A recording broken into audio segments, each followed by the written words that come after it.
So, I've been awake since 4 a.m. Actually, a little, before 4. Mga 3:50 something, basta. Almost 4. I got up. I prepared breakfast for the kids. And then I went to work. I work here on my PC. So, the time now is 8:43 a.m. And I'm getting stressed because Aiki has this painting contest tomorrow, like inter-school painting contest, and he's representing their school. He will be representing the school. That would be tomorrow, and karon wala pa siya mga gamit. The school provides for the materials, pero si Aiki mangita, like the brushes. Si Aiki naga-canvas sa price. And then, wala sila canvas because stuff. Like, things are not going as planned. And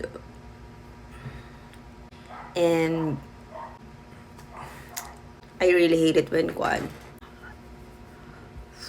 mas-stress ko ba sa ingon ani? Like, when I feel like things are out of my control, which is most of the time. So, that explains why I am stressed most of the time. So, yeah, like,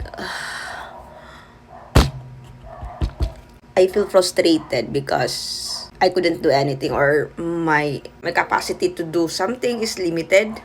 First of all, financially, then everything. It's complicated. Like, and all of these worries on top of my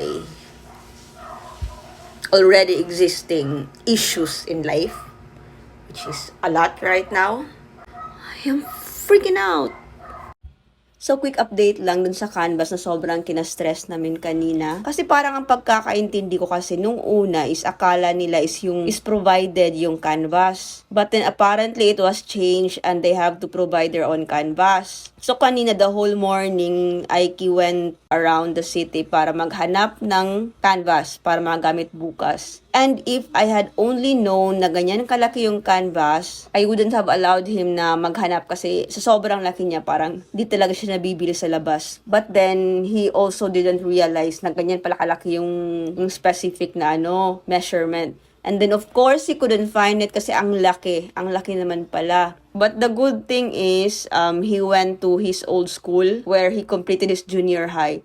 And, di ba, he was an SPA student when he was in junior high, like a special program in the arts with visual arts as his specialization. So, he went there and we asked favor dun sa teacher niya dati na if pwedeng magpagawa ng canvas. Good thing pumayag naman yung teacher, kaso parang gagawin pa daw, tas bukas na makukuha, parang ganun.